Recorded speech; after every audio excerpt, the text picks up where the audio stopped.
হলো নিমাই তীর্থ ঘাট। এই নিমাই তীর্থ, এইখানেই নিমাই এসছিল,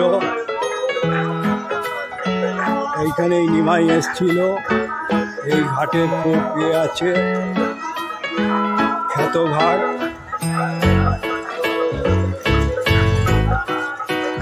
এই ঘাটে এসছিল নিমাই। আপনারা ঘাট দর্শন করলে এইখান থেকেই বেশিরভাগ তারকেশ্বরে যাওয়ার জন্য জল তুলে এই নিমাই তীর্থঘাট খুব এখানে দেখুন শিব, লক্ষ্মী, রাধা কৃষ্ণের মূর্তি আছে। এখন বাঘ নিয়ে এখান থেকে এখন বৈশাখ মাসেও জল ঢালার জন্য যাচ্ছে। এই ঘাট থেকে জল তুলে প্রায় 38-39 কিলোমিটার দূরে তারকেশ্বর অবস্থিত, সেইখানে গিয়ে জল ঢালবে। এই নিমাই তীর্থঘাট খুবই প্রসিদ্ধ। আপনারা এই গৌড়ীয় মঠে এলে এই নিমাই তীর্থঘাটটাও দর্শন করবে, খুব ভালো লাগবে। এই শাওড়াপুলি থেকে মিনিট 10 হেঁটে আপনারা এই নিমাই তীর্থঘাটে আসবেন। নিমাই তীর্থঘাট খুব প্রসিদ্ধ। মোটামুটি আপনাদের দেখাচ্ছি এই ঘাট। এখানে খাওয়া দাওয়াও পাওয়া যায়।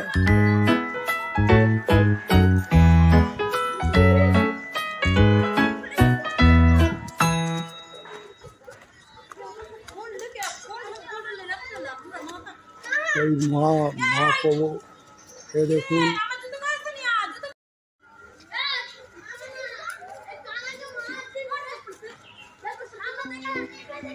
এই চৈতন্যদেব এখানে হাত তুলে দাঁড়িয়ে আছে। এই নিমাই তীর্থঘাট, এই জন্যই নিমাই তীর্থঘাট নাম হয়েছিল। এই ঘাটে একদিন এখানে ছিলেন নীলাচলে যাওয়ার সময়।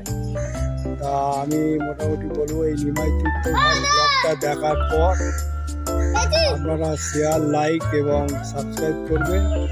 এবং আপনাদের আর একটা অনুরোধ থাকবে আপনারা আমার ভুল ত্রুটি মন্তব্য করবেন। যদি ভালো লেগে মনে করে তবে আমাকে শেয়ার, লাইক এবং সাবস্ক্রাইব করবেন।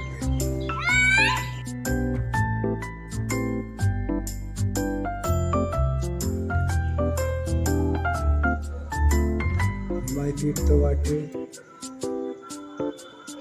জগন্নাথ, বলরাম, সুভদ্রার মূর্তি আছে এবং তার সঙ্গে শ্রীকৃষ্ণ এবং কত শিলা আছে দেখুন, কত নারায়ণ শিলাও আছে। এগুলো দর্শন করুন আপনারা।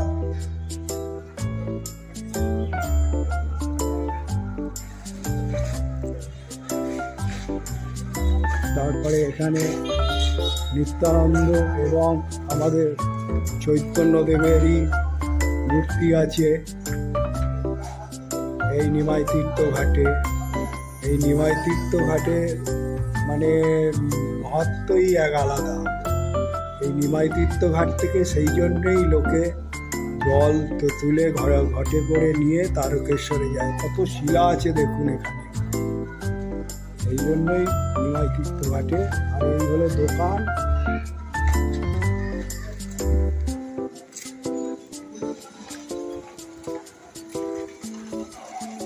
এই দোকান থেকে কিনে আপনারা বাঁক, তারপর আপনার গঙ্গা জল নেওয়ার জন্য, বাঁককে সাজাবার জন্য সব রকমের জিনিসপত্র এখানে পেয়ে যাবেন। এই হলো। আর এখানে এসে আপনারা আলুর চপ, মুড়ি খুব বিখ্যাত, খেতে পারেন। এই হলো নিমাই তীর্থঘাট, আপনাদের দেখালাম। এরপরে আমি এখন বাড়ি